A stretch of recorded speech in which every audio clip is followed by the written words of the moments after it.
ఎన్నికల సమయంలో చెప్పిన హామీలన్నీ నెరవేరుస్తామన్నారు మంత్రి వాకిటి శ్రీహరి.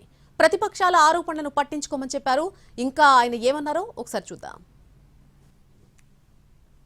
బీఆర్ఎస్ పార్టీ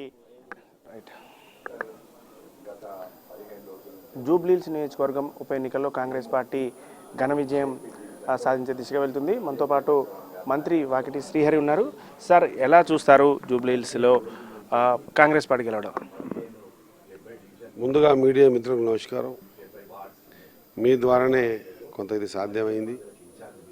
మేము చెప్పాల్సిన చెప్పగలిగిన మాట అందరి చేర్చేసే ప్రక్రియ మీ దగ్గర ఉంది కాబట్టి 100% జూబ్లీహిల్స్ రిజల్ట్ ఏం ఇండికేషన్ చేస్తుంది అని నన్ను అడిగితే నేను చెప్పేదంతా ఒకటే, అభివృద్ధిని కాంక్షించేటువంటి ప్రజలు తీసుకున్న సరైన నిర్ణయం నేను భావిస్తా.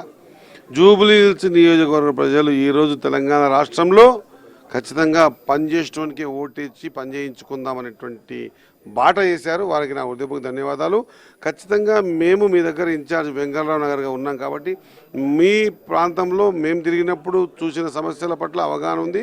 ఖచ్చితంగా నవీన్ ద్వారా ఆ సమస్యలు నెరవేరుస్తాం, మీ నమ్మకాన్ని నిలబెట్టుకుంటామని చెప్పి తెలియజేస్తాం. మీరు ఇన్ఛార్జిగా ఉన్నటువంటి వెంకటరావు నగర్లో మెజార్టీ చాలా ఎక్కువగా వచ్చింది. ఏంటి అక్కడ ఉన్నటువంటి ఓటర్లు మీరు తిరిగిన సమయంలో ఎట్లాంటి సమస్యలు చూశారు? మీరు అక్కడ ఏం హామీలు ఇచ్చారు? వెంకటరావు నగర్లో నేను తుమ్మల నాగేశ్వర్ గారు ఇన్ఛార్జిగా ఉన్నామండి. అక్కడ ఇప్పటికి కూడా నేను బయట చూసినప్పుడు జూబ్లీ అంటే పెద్ద సంపన్నుల నియోజకవర్గం అనుకున్నాం. కానీ మేము ఇన్ఛార్జ్కి వచ్చినటువంటి 58 బూతుల్లో చూసిన తర్వాత ఈ స్లమ్లో ఖచ్చితంగా అవి డ్రైనేజ్ సిస్టమ్ కావచ్చు, లేకపోతే శానిటేషన్ సిస్టమ్ కావచ్చు, రోడ్లు కావచ్చు, ఇండ్ల పైన ఉన్నటువంటి హై టెన్షన్ వైర్లు కావచ్చు, లేదా అతి ముఖ్యమైన తాగునీటి సమస్య కావచ్చు, ఇవన్నీ కూడా మేము నోటీస్ చేసాం. మేము ఇదివరకే 150 కోట్లు పెట్టాం. మేము ఇద్దరం మంత్రులుగా మేము మాట ఇస్తూ ఉన్నాం. 58 బూతులలో ఉన్నటువంటి సమస్యల పట్ల పూర్తి అవగాహన ఉంది కాబట్టే ఆ అవగాహనని మా నవీన్ ద్వారా పూర్తి చేసి నమ్మకాన్ని నిలబెట్టుకుంటాం. మీకు మా హృదయపూర్వక ధన్యవాదాలు. మీ ద్వారా ఈరోజు తెలంగాణలో మొత్తం యావత్ సమాజానికి అంతా కూడా మాటలకు ఓట్లు చెల్లిపోయినాయి, అభూత కల్పనలకు కమ్యూనల్ ఫీలింగ్స్ ఓట్లు చెల్లిపోయినాయి. అభివృద్ధిని చూసే ఓటు వేయండి అనేటువంటి మీ ఇండికేషన్ ఈరోజు మార్గదర్శనం కాబోతా ఉంది. ఇటు బీజేపీ కానీ బీఆర్ఎస్ కానీ చెప్తుంది అక్కడ పైసలు పనిచేశాయి, డబ్బుల వల్లనే వాళ్ళు చేశారు, అధికారం ఉంది కాబట్టి ఉపయోగించుకున్నారనేది ఇటు బీజేపీ బీఆర్ఎస్ ఆరోపిస్తుంది.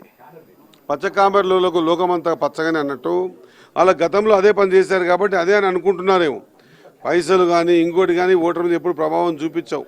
ఓటర్ ఎప్పుడు కూడా 100% నిజాయితీగా అంబేద్కర్ గారు ఇచ్చినటువంటి ఓటు అనే వజ్రాయుధాన్ని డెవలప్మెంట్ కోణం చూసి ఓటేసుకున్నాడు. ముందు ఆ ఓటర్ మహాశయులకు మీకు క్షమాపణ చెప్పాల్సి వస్తుంది. ఒకవేళ మీరు ఇది ఆరోపిస్తే ఓటర్ మహాశయులకు క్షమాపణ చెప్పాల్సి వస్తుంది. ఖచ్చితంగా ఓటర్ మహాశయులు జర ఒక్కసారి అర్థం చేసుకోండి.